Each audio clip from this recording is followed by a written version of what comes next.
You are not supposed to hear this. In the world where this recording was made, these words would be considered sedition. The very act of speaking them, of acknowledging the shape of what was lost, carries consequences that cannot be described in polite language. The archivists who preserved these accounts did so at tremendous personal risk. Some of them are no longer alive. Others have simply stopped appearing in records. What follows is a reconstruction, a careful assembly of fragments, testimonies, and observations gathered from a timeline that diverged from our own in the summer of 1943. A world where different decisions were made, where different battles were won, where the forces of darkness did not stumble at the crucial moment, but instead pressed forward into a future that should never have existed. This is not entertainment.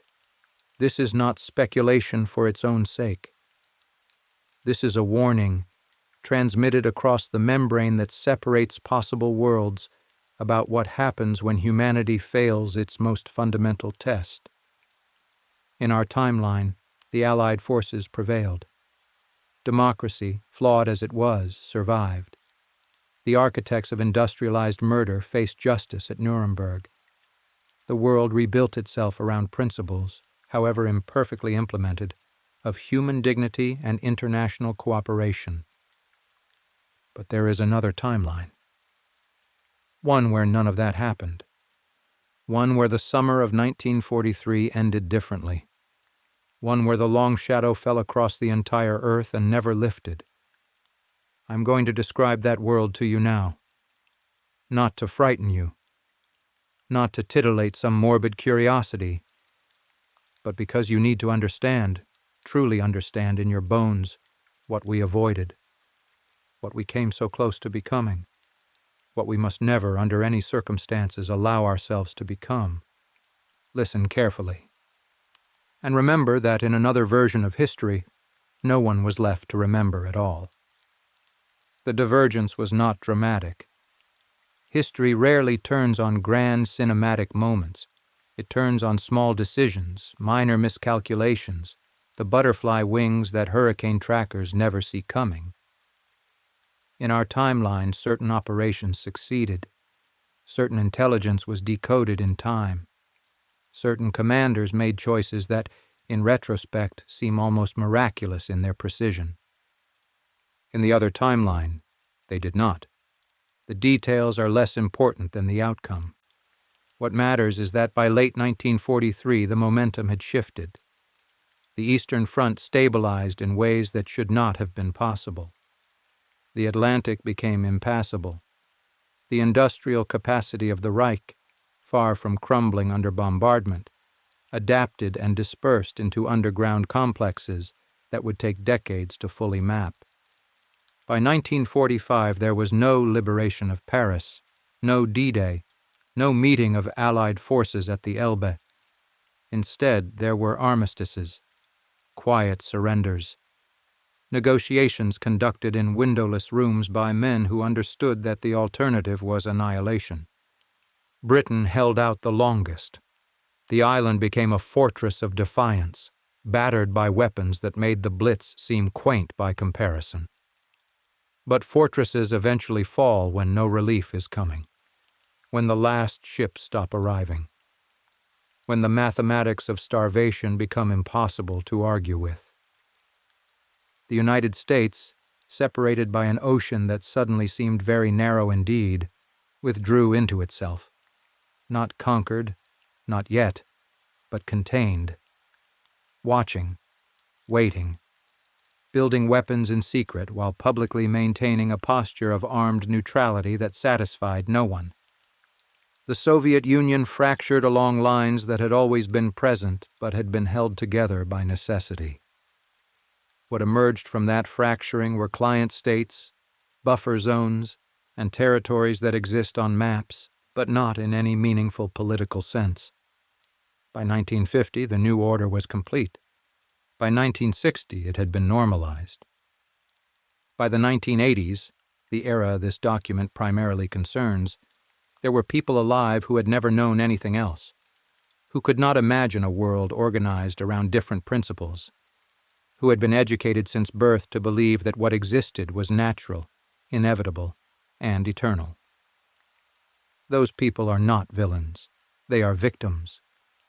Victims of a machine so vast and so thorough that it consumed not just bodies but minds, not just lives but possibilities, not just the present, but the very concept of an alternative future. Understanding this is essential. The horror of this timeline is not that it was populated by monsters.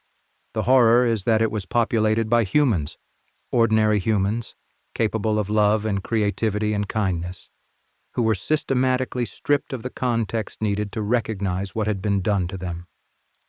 The monster was the system itself, and by the 1980s, the system had won so completely that most people could no longer perceive it as monstrous at all. Open an atlas from our 1985. You will see a world divided into familiar shapes: the United States, the Soviet Union, a decolonizing Africa, a rising Asia. Fault lines, yes. Tensions, certainly. But also diversity, competition, the messy, chaotic vitality of a world where different systems competed for legitimacy. Now imagine a different atlas, one where that diversity has been flattened into a terrible uniformity. Europe, in the other timeline, is not a continent of nations. It is a single administrative zone, subdivided into regions that bear historical names but possess no historical autonomy. The boundaries are drawn for efficiency, not identity. France exists as a geographic designation, nothing more. Poland is a memory prohibited by law. The Balkans have been reorganized so thoroughly that even the rivers seem to flow differently. The architecture tells the story. Every major city has been rebuilt according to principles that prioritize control over comfort, monumentality over humanity. The streets are wide enough for parades, wide enough for rapid troop deployment, wide enough that no barricade could ever be effectively constructed. The buildings are tall and identical, their windows small, their walls thick. Beauty, where it exists, is the beauty of intimidation, the beauty of overwhelming scale. London remains, but it is no longer London. The city was preserved, partially as a trophy, partially as a warning, but its character has been systematically extracted. The pubs are gone. The theaters show only approved content. The museums display a carefully curated version of history in which the island's conquest was inevitable, even welcome. The famous landmarks remain standing, but they stand now as monuments to defeat. Moving east, the transformation becomes more complete. The territories that were once independent nations have been reorganized into production zones.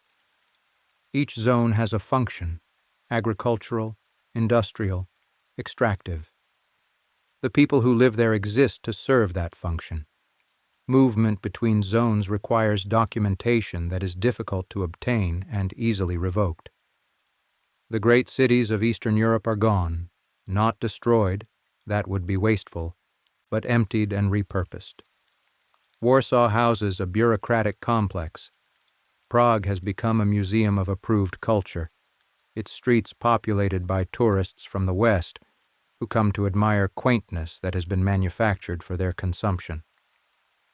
Vienna remains beautiful, but it is the beauty of a corpse preserved in formaldehyde. Asia is a patchwork of client states and contested territories. Japan, in this timeline, was not rebuilt as an ally but maintained as a subordinate partner, useful for certain purposes, never trusted, always watched. China fractured along lines that suited external interests. Its pieces played against each other in perpetuity. India was never decolonized in any meaningful sense. It simply acquired new masters who spoke different languages but employed familiar methods. Africa. We will speak of Africa separately. What happened there requires its own consideration. The Americas exist in a state of armed isolation.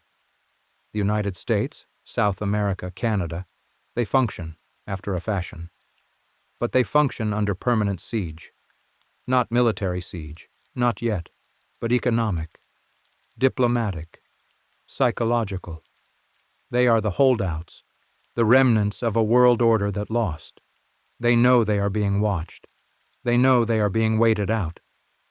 And with each passing decade, the waiting becomes easier. The holdouts age. Their children grow up knowing nothing but containment. The rest of the world forgets, slowly, that alternatives ever existed. This is the map of the 1980s in the other timeline. A world of false peace. A world where the absence of war is not the presence of justice, but merely the completion of conquest. Power, when it becomes total, develops an obsession with permanence. The regimes that controlled this alternate Earth understood that their dominance was, in some fundamental sense, illegitimate. It was built on violence, maintained through fear, and sustained by the systematic destruction of everything that might offer a competing vision of human possibility. Such dominance is inherently unstable. It must constantly prove itself. It must build monuments so massive that future generations cannot imagine tearing them down. And so they built. The mega projects of the 1950s through 1980s represent the largest coordinated construction efforts in human history. Nothing in our timeline compares. The Panama Canal, the Hoover Dam, the interstate highway system. These are trivial undertakings next to what was accomplished in the other world. Not because the other world was more capable, but because it was more willing to spend human lives as raw material. Begin with North Africa. The Sahara, in our timeline, remains one of the most hostile environments on Earth. A vast expanse of sand and stone, home to scattered populations who have adapted over millennia to its brutal conditions. In the other timeline, this was considered a problem to be solved. The project took 30 years. It employed millions of workers, employed being a generous term for what was actually demanded of them.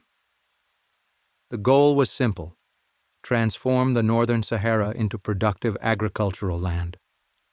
Irrigation on a scale never before attempted. Aquifers drained, rivers diverted. The water table itself restructured to serve imperial needs. The photographs from the 1980s show the results. Endless fields of grain stretching to the horizon, broken only by the concrete channels that carry water from sources hundreds of miles away. Processing facilities rise from the landscape like gray teeth. Housing blocks for the workers line the roads in perfect identical rows. It is, in a certain light, impressive. But look closer. Look at the edges of the photographs. Look at where the irrigation ends and the old desert begins. There you will see the ruins, the abandoned villages, the remnants of settlements that existed for centuries before they were deemed inconvenient.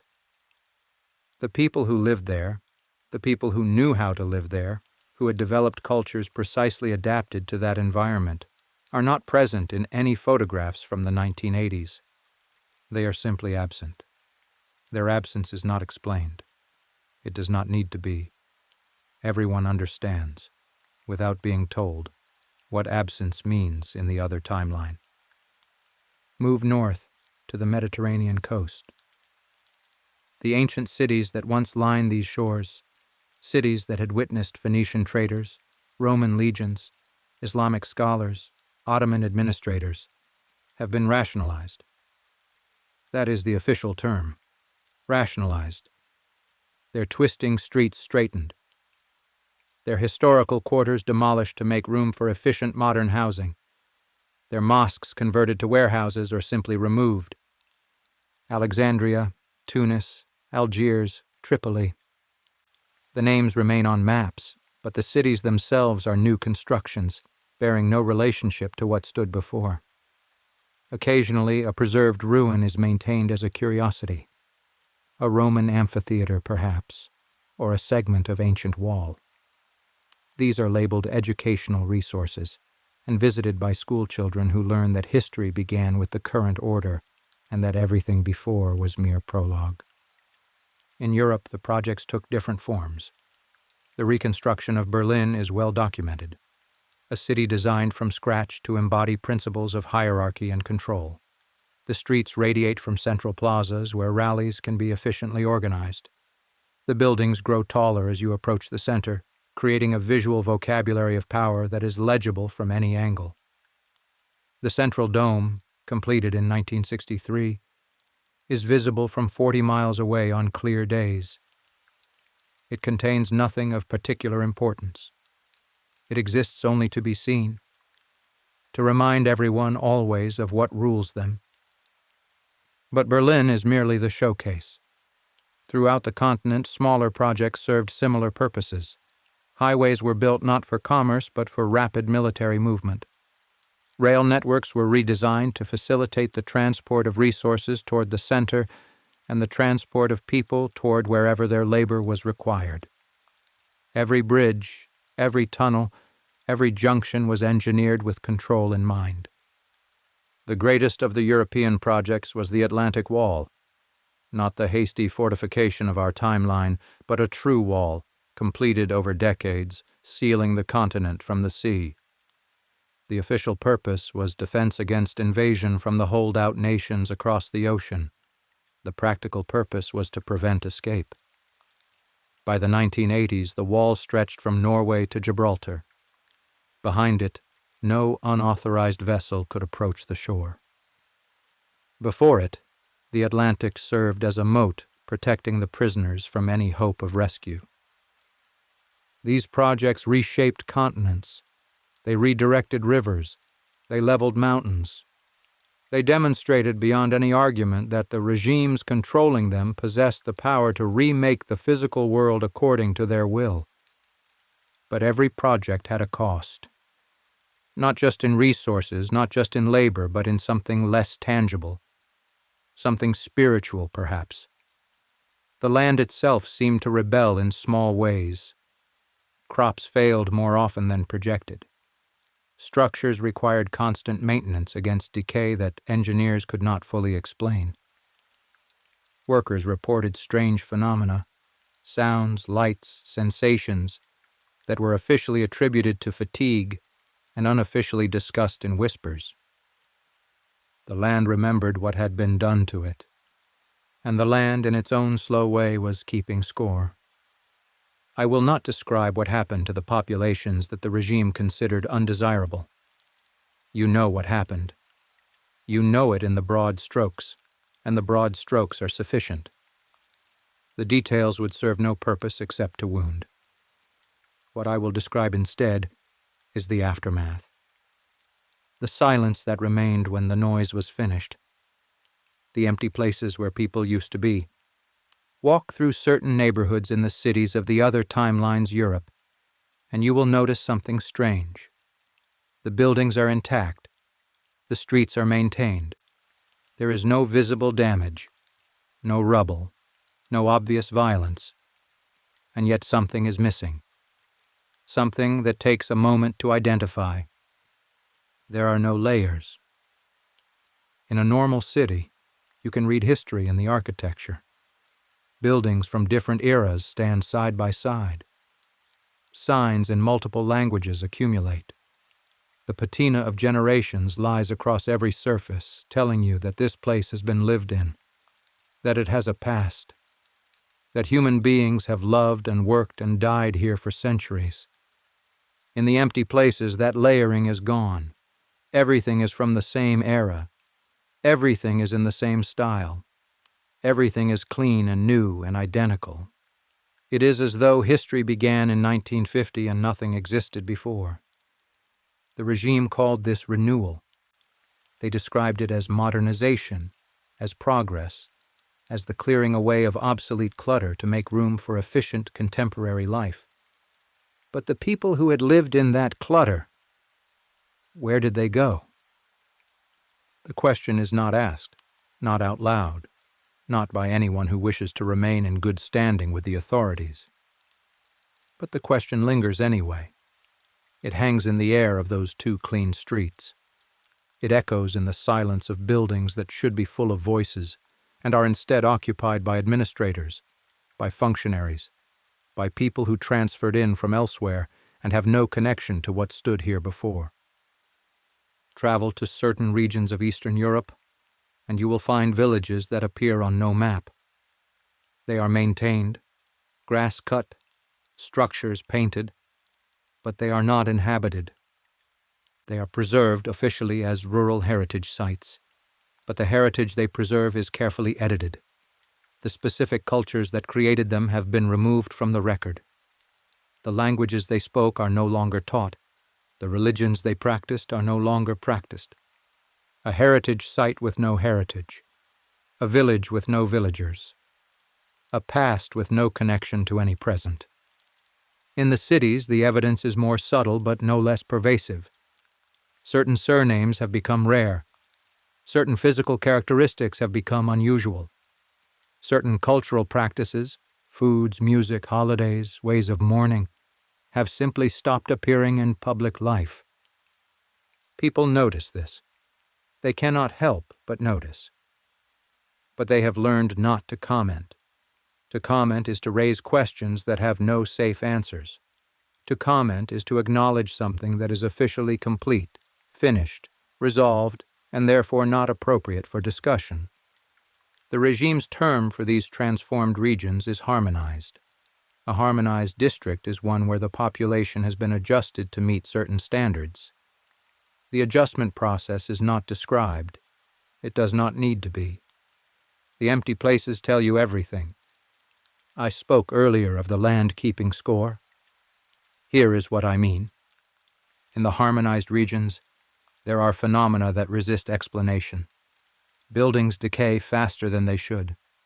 Equipment malfunctions without apparent cause. Workers report dreams, vivid, disturbing dreams, that share common elements, voices speaking languages they don't understand, faces they don't recognize, a pervasive sense of loss that persists for hours after waking. The official explanation is stress. The psychological burden of living in transitional communities, adapting to new circumstances, integrating with unfamiliar neighbors. The authorities recommend exercise, approved recreational activities, and regular consultation with mental health professionals who are themselves employees of the state. But the workers know. They know that something is wrong with these places. They know that the air feels different. They know that at certain times of day, dawn, dusk, the small hours of the morning, there is a presence in the harmonized regions that does not belong to anyone currently alive. Call it superstition.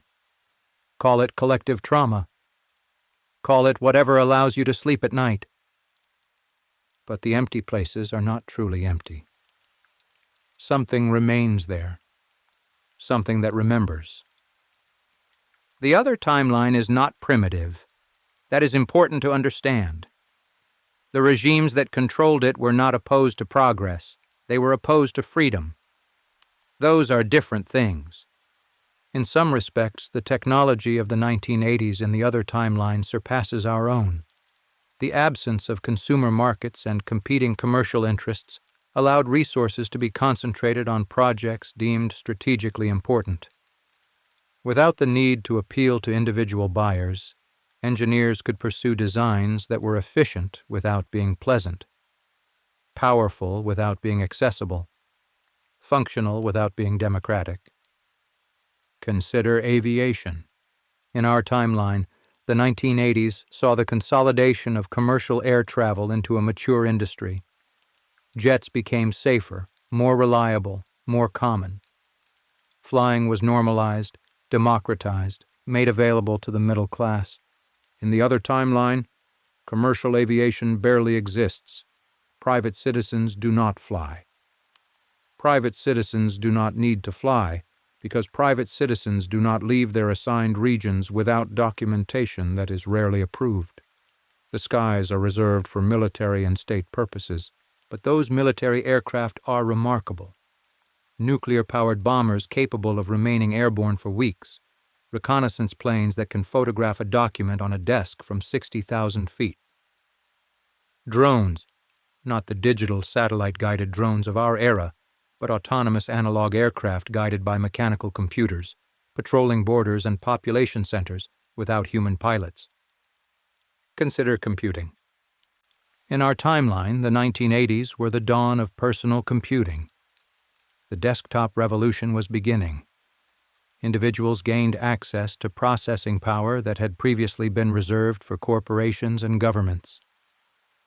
This democratization of information technology would eventually produce the Internet, social media, and the globally connected world we now inhabit. In the other timeline, none of this occurred. Computing exists, but it is centralized. Massive facilities process data for the state: population records, production statistics, surveillance feeds. Individual citizens do not own computers. Individual citizens do not need to own computers, because there is nothing an individual citizen might compute that the state has not already computed for them. But these centralized systems are powerful beyond anything in our 1980s. Predictive models anticipate dissent before it emerges. Behavioral analysis identifies unreliable individuals based on patterns too subtle for human investigators to detect. Resource allocation algorithms optimize production across entire continents. The state knows everything. The state processes everything. The state decides everything. Consider space. In our timeline, the space race ended with Apollo, stagnated through the 1970s, and was slowly reviving by the 1980s with the Space Shuttle program. The Moon remained untouched after 1972. Mars was a distant dream. In the other timeline, the Moon is not untouched. Mining stations, established in the late 1970s, extract helium-3 for fusion research and rare minerals for advanced manufacturing. The stations are crewed by workers who volunteered, the official term is volunteered, and who will likely never return to Earth. The conditions are not survivable long-term, but the workers are considered expendable. Mars remains out of reach, but probes have been sent. Venus has been mapped. The outer planets have been surveyed by automated craft guided by those same mechanical computers that control the drones. Space, in the other timeline, is not a frontier for human aspiration. It is a resource to be extracted, a territory to be claimed before anyone else can claim it. Consider medicine. Advances in our timeline focused on treating disease, extending life, reducing suffering. The other timeline pursued different priorities. Prosthetics that interface directly with the nervous system, crude by modern standards but decades ahead of our 1980s, allow injured soldiers to return to service. Pharmacological research produced compounds that enhance focus, reduce the need for sleep, and suppress inconvenient emotional responses. Genetic screening identifies undesirable hereditary traits before birth. The purpose of this medicine is not health. The purpose is productivity. The purpose is control. And then there are the projects that resist easy categorization. In the other timeline, research into unconventional phenomena received serious funding. Psychic research, dimensional theory, attempts to exploit quantum uncertainty for communication and computation. Most of these projects failed.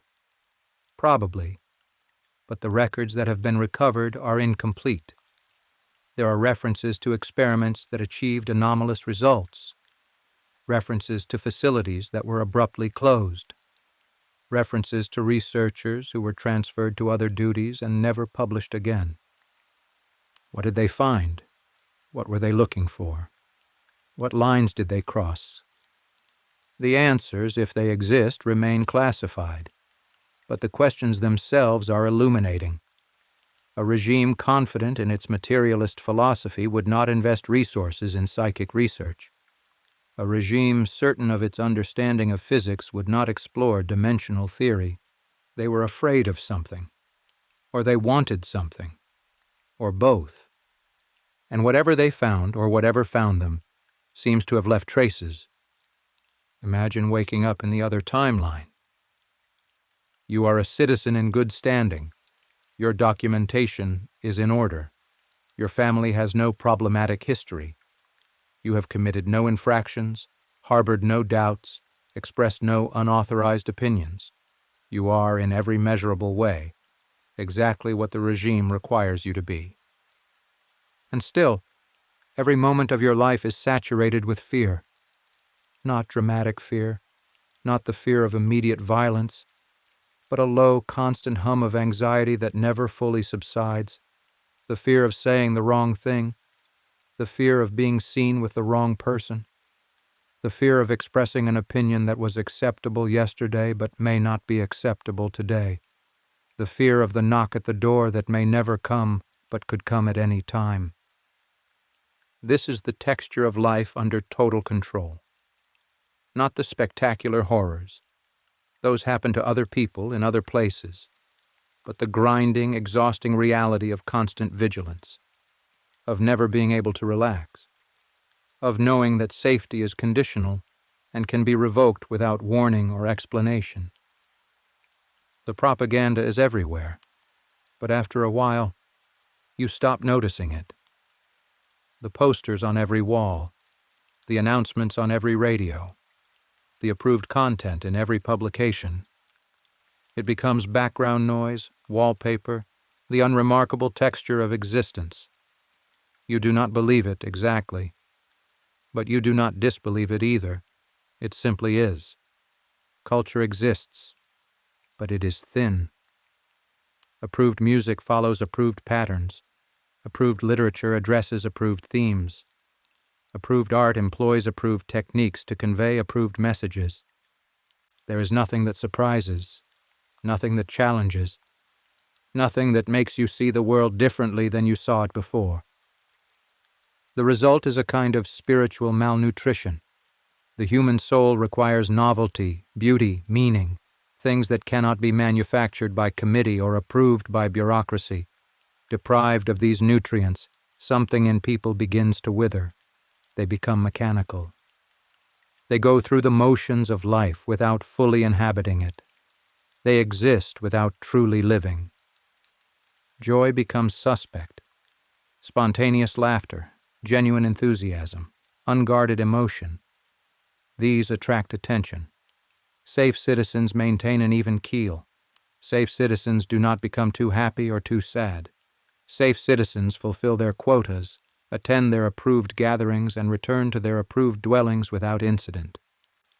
Families exist, but they are cautious. Children are taught from the earliest age to distinguish between what is said at home and what is said in public. Spouses learn not to burden each other with dangerous thoughts. Everyone understands that anyone might inform on anyone else, not necessarily out of malice, but out of fear, out of self-preservation, out of the terrible mathematics of survival under surveillance. This is not a world of obvious cruelty. The cruelty is subtle, systemic, built into the architecture of daily life. It is a world where nothing terrible needs to happen because the threat of something terrible is always present.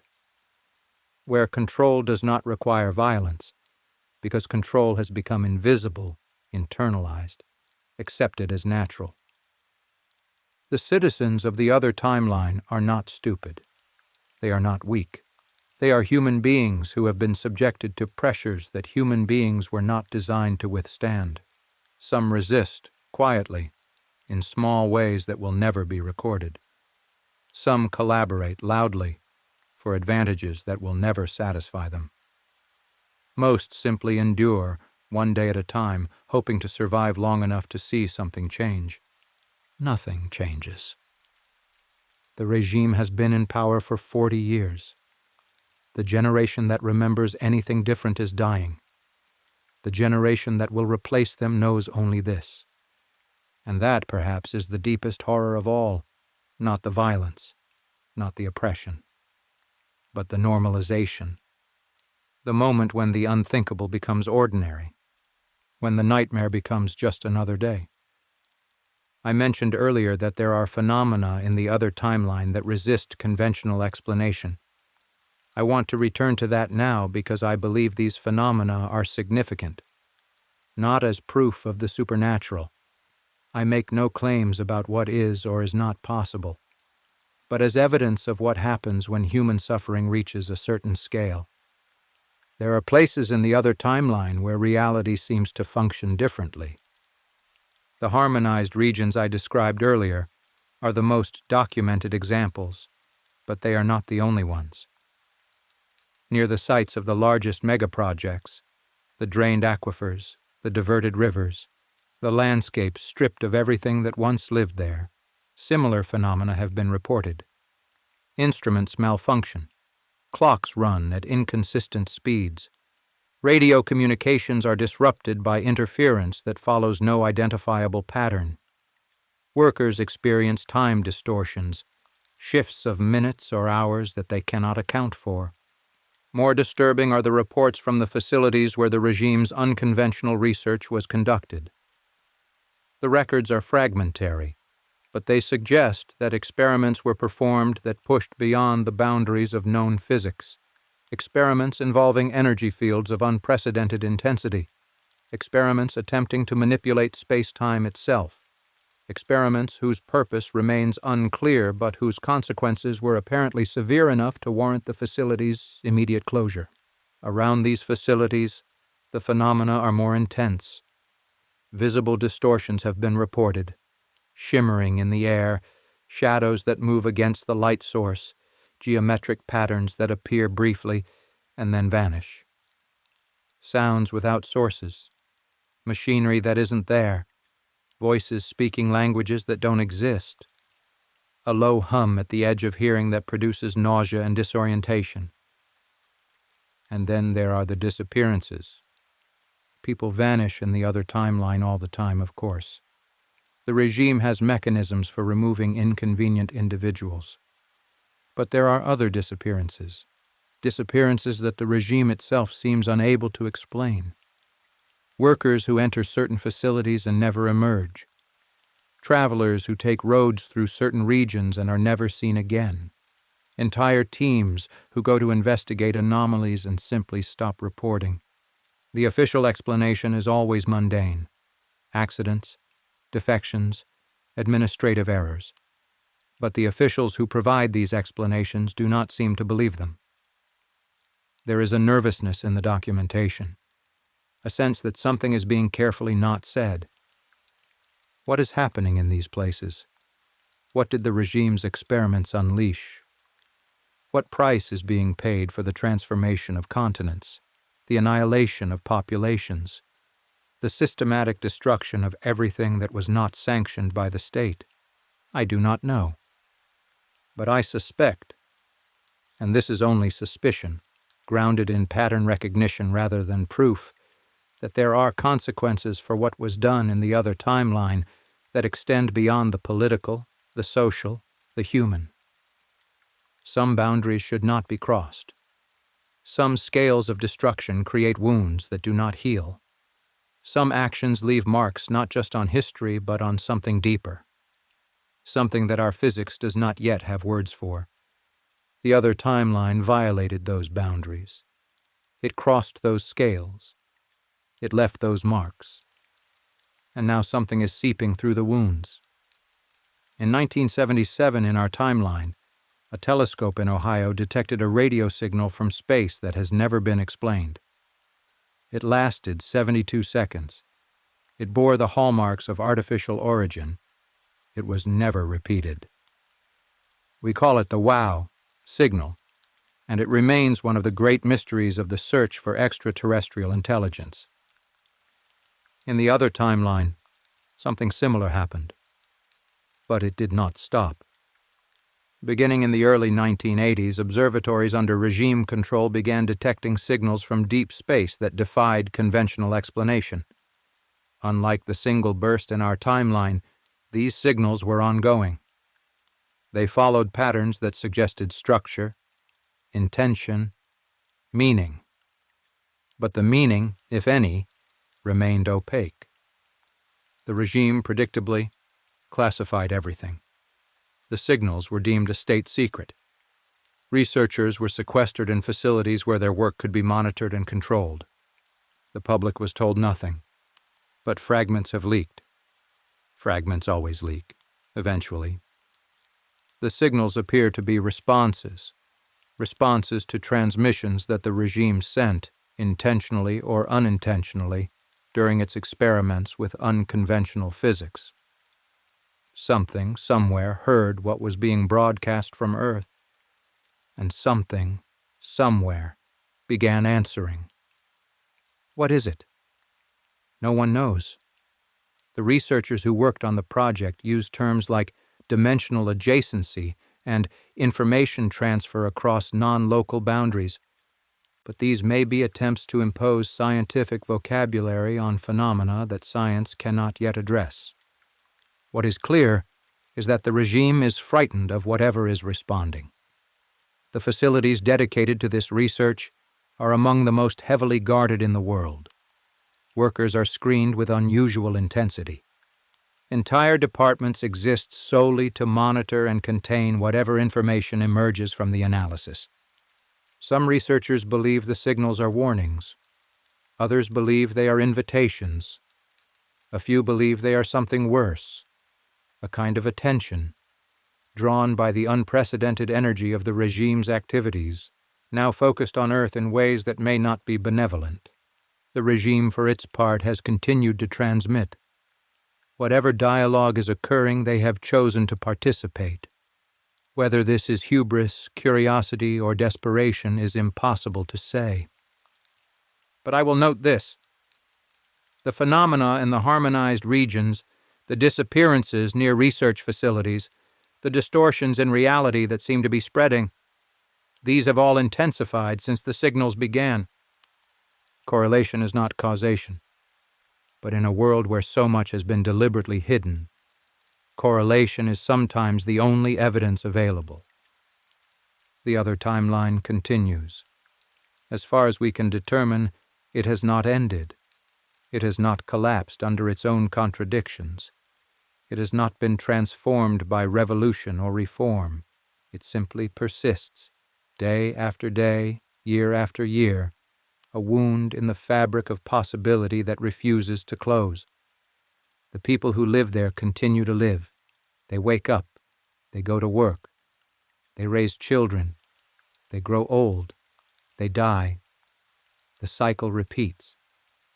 They do not know, most of them, that there are other possibilities, that somewhere, somehow, a different world exists, a world with color and noise and chaos and freedom, a world where not everything is controlled, where not everything is permitted, where human beings stumble and fail and sometimes, against all odds, build something worth preserving.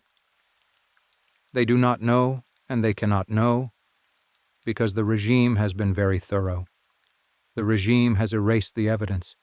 The regime has eliminated the witnesses. The regime has constructed a reality so complete that questioning it seems not courageous but insane. And yet there are moments, brief, fragile, impossible to document, when something else breaks through. When a worker pauses in a harmonized district and feels, for reasons they cannot explain, a profound sense of grief. When a child asks a question that no approved answer can satisfy. When two people look at each other and recognize in each other's eyes a flicker of something that should not exist. The regime cannot eliminate this entirely. It has tried. It has deployed every tool at its disposal: surveillance, propaganda, pharmacology, the systematic destruction of anything that might serve as a carrier for alternative memory. And still, something persists. Call it the human spirit, if you want a poetic term. Call it emergent resistance to totalizing systems, if you prefer technical language. Call it whatever helps you understand what I'm trying to say. Something in human beings refuses to be entirely controlled. Something remembers, even when there is nothing left to remember. Something hopes, even when hope has been declared illegal. This is not enough to change the other timeline. The forces arrayed against it are too vast, too entrenched, too complete. But it is enough to matter. It is enough to suggest that the victory of the regime, total as it appears, is not final. That somewhere, in some form, the possibility of something different continues to exist. Whether that possibility will ever become actuality is not something I can predict, but its existence is, in itself, a kind of miracle. A small light in an enormous darkness, a whisper in an infinite silence. I began this account by saying it was a warning. Let me be more specific about what I'm warning against. Not the regime itself. That particular manifestation of human evil is, we hope, specific to the other timeline. Not the ideology. Those ideas exist in our world too, but they have been contained, marginalized, prevented from achieving the power they achieved elsewhere. What I'm warning against is the complacency that allows such things to happen. The other timeline did not emerge overnight. It was not the product of a single decision, a single election, a single moment of catastrophic failure. It was the product of countless small choices, each one seemingly insignificant, that accumulated over years and decades until the path toward darkness became irreversible. People who were not evil, people who wanted only to live their lives, to protect their families, to get through another day, made accommodations. Small accommodations at first, looking away when a neighbor was taken, repeating slogans they did not believe, accepting restrictions that seemed temporary, telling themselves that things would improve, that the worst was over, that resistance was futile anyway. And with each accommodation, the range of possible futures narrowed, until finally there was only one future left, the future we have been discussing, the future that should never have been allowed to exist. This is happening now, in our timeline. Not in the same way, not with the same ideology, not toward the same destination, but the pattern is recognizable, the small accommodations, the gradual normalization, the narrowing of possibilities, technology that promises connection but delivers surveillance, leaders who promise strength but deliver fear, systems that promise efficiency but deliver control.